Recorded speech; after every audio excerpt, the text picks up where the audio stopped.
Hello everybody. Change of plans.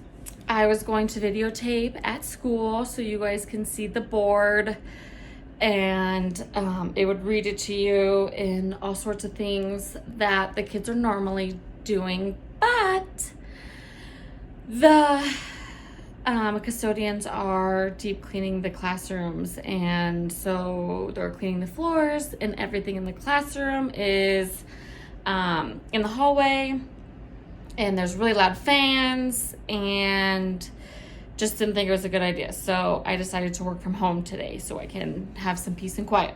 So welcome to my kitchen. I will do the best I can with doing the teaching with being at home. So bear with me a little bit. I miss you guys. I think about the kids all the time. You guys are more than welcome to send me pictures, FaceTimes, videos, because I would love that because I miss my kids. So I have an iPhone, so you guys can FaceTime or through Messenger or something like that.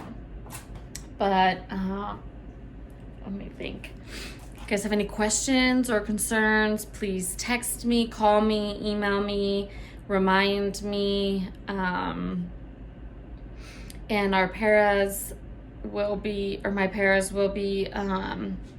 reaching out to you guys as well, so that you guys have plenty of people to reach out to answer some of these questions. And I just want to let you know that most of these things are very generic. So a lot of the kids get these on a normal basis, but me and my parents usually adapt it very well to your children. So go ahead and feel free to adapt it however you can to your children.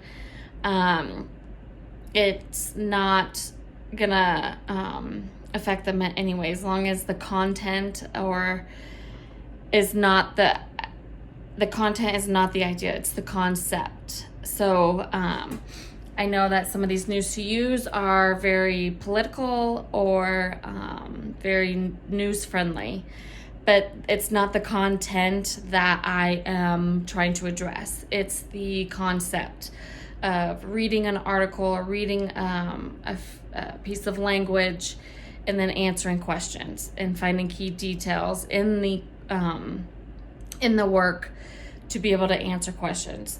So that is what the idea is for the news to you and the stories. It's not more or less the content. So don't let that scare you. So with that, I'm gonna get started. So our first piece of work is our news to you.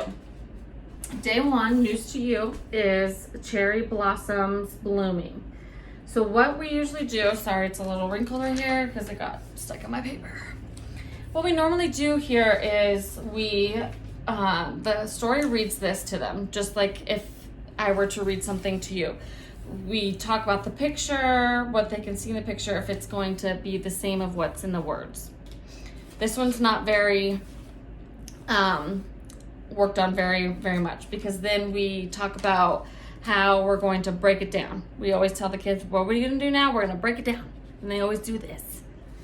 So then we come to this page.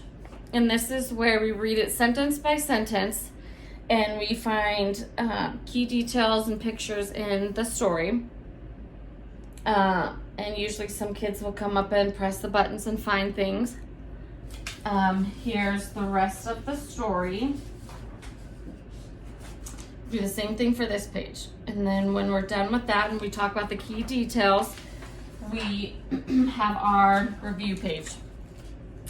And then we read the questions and answer them. So we'll read the whole page first. Usually you can do it however you want, and answer the questions.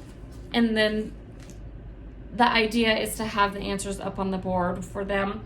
And then they go back to the table and they copy from the board, or they answer them. What I usually do sometimes is I cross the wrong answers off so they only have 2 to choose from, or I might only have them answer 1 out of the 3, or they answer all of them like this. It depends on the level of your child, and some of it's hand over hand, but that is the idea of this. And so when you are returning this page, I am only wanting this page. Okay? So that is our news to you. And then what we do is we move into unique. So they turn it in, and then we go into unique. So we have already read this story in class. We started it already. This is called Grumpy Mr. G. Excuse me. And we talk about the picture. What's happening in the picture? What do you think is going to happen in the story? Is he sad? Is he happy? We talk about the author, the illustrator. We make sure we know that what an author does and what an illustrator does, and what a title of the story is. And then what we do is we read each page. So day 1 looks like a lot of papers, but it's just a story. So then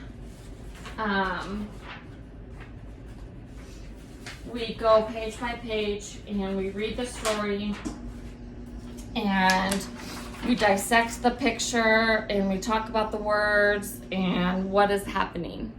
So you'll do that for the entire book until the end. Okay, so that's day 1. We're just gonna dissect the book and find key details, what's going on, make sure that the storyline, that they understand the storyline, what is, who's in the story, where they are in the story, things like that. So we dissect the story. It takes about a half an hour usually when we dissect it. Just do the best that you can. So then usually we're done with unique and news to you at the time. So for the rest of the day, when we have work time, I have put together this for your children. Actually, my pairs and I. We have an ABC trace that you guys can do. This is uppercase and this is lowercase. So just trace the letters. If you want, you can have the kids trace it and then do an A by themselves over here. Trace the B and do a B over there. You could do that with the lowercase as well. Another day 1 is tracing their numbers. This is a blank one, so you don't need to do that one. But here's tracing is, oh wait, no, that's 1. It just didn't come out. So if you want on your page, let me get a pen. On your page, you can, it just didn't come out very well, so you guys can dot to dot them on your page for your child. So you can dot to dot for them. So 0, 1, 2, 3, and then this goes all the way to 9, I believe. Just trace it. If you need to do hand over hand with your kids, that's totally fine. If your child can do it by themselves, that is totally fine as well. And then we have a dot to dot.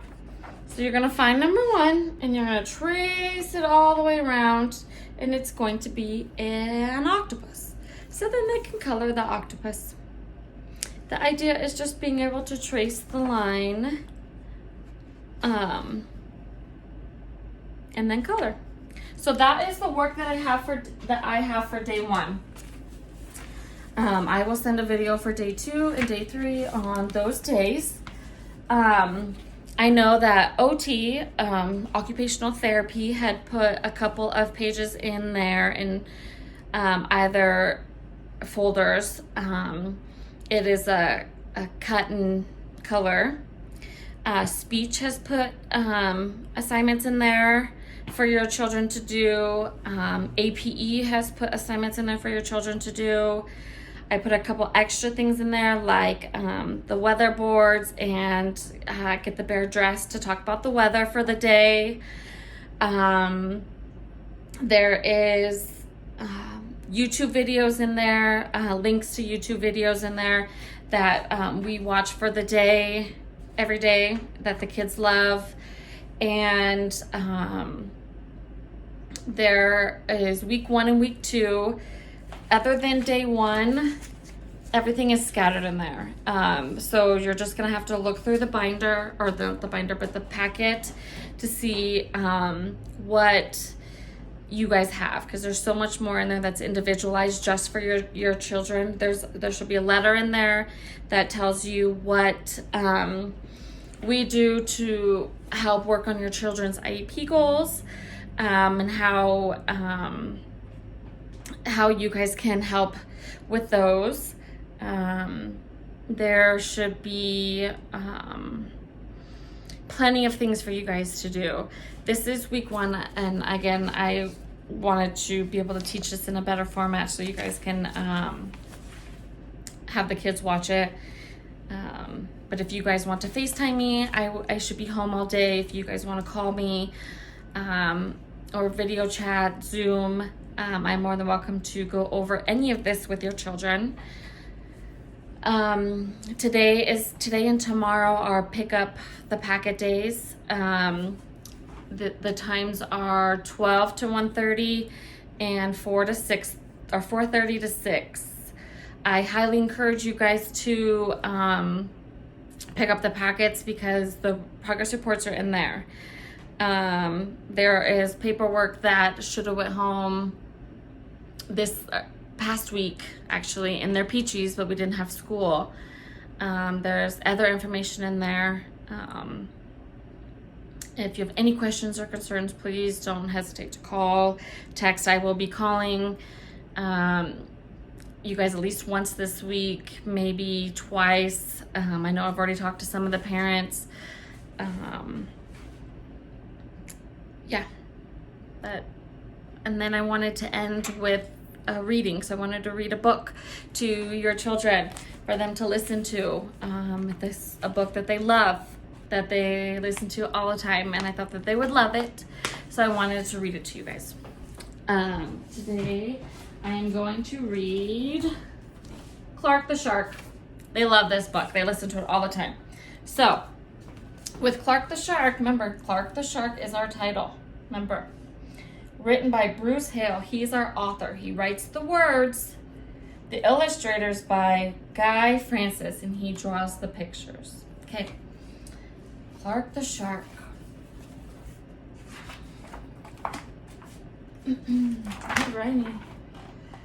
In all the wide blue seas, in all the wide blue world, the top school for fish was Theodore Roosterfish Elementary.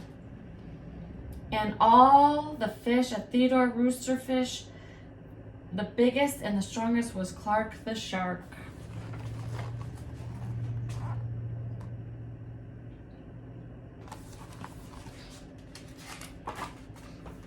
Clark loved school, and he loved his teacher, Mrs.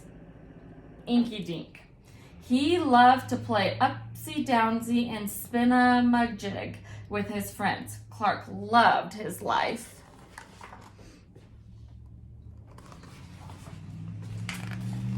School is awesome, shouted Clark the Shark. Less shouting, more reading, said Mrs. Inkadink. Lunchtime is sweet, yelled Clark the Shark.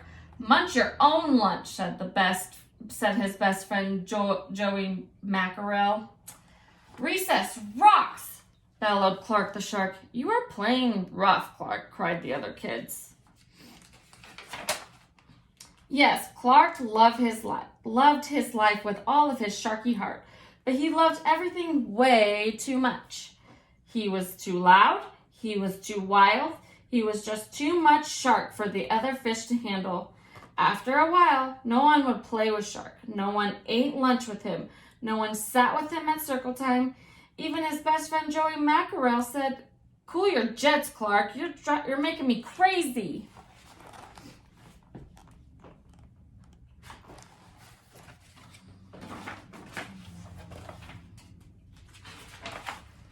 One day, Clark asked Mrs. Inkadink, "What's wrong with everybody?" Mrs. Inkadink patted his fin. "Clark, sometimes you play too hard. You munch too hard, and gosh, you even help too hard. But life is so exciting," said Clark. There's a time and place for everything, said Mrs. Inkadink, and sometimes the rule is stay cool.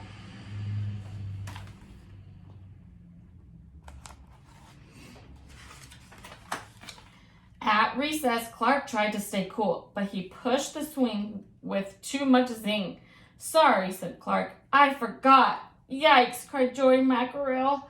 At lunch, Clark tried to stay cool, but everything smelled so good that he munched a bunch of lunches. Sorry, said Clark. I forgot. We're starving, said his friends. In class, Clark tried to stay cool, but a good book got him all shook up.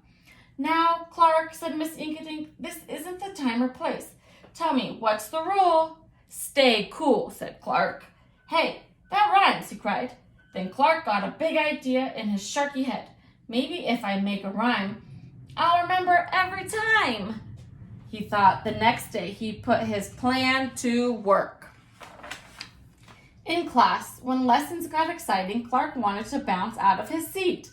Instead, he told himself, when teacher's talking, don't go walking. And what do you know? It worked. Attaboy, Clark, said Miss Inkadink. Clark smiled. Lessons are fun. At lunch, everything smelled so yummy. When Clark wanted to eat and never stop, he told himself, only munch your own lunch. And it worked again.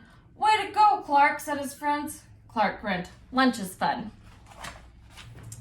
At playtime, Clark told himself, easy does it. That's the way. Then my friends will let me play. And playtime was fun. Once more, Clark loved his life. But then a shadow fell across the playground, a ginormous shadow with tentacles galore. It's a new kid, and he looks scary, cried Joey Mackerel. Swim for your lives! The squid squashed the slide, and it snapped off the swings. Oops, my bad, said the new kid. Wait, said Clark, he just wants to play. Let's find a way.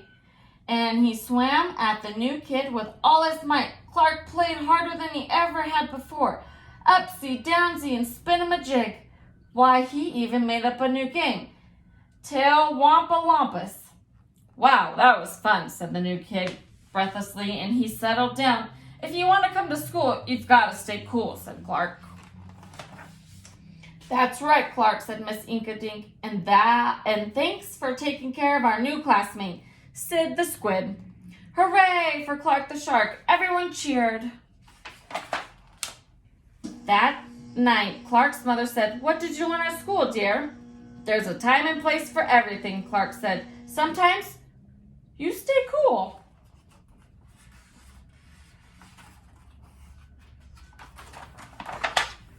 But sometimes a shark's got to do what a shark's got to do. Bye, everybody. See you tomorrow.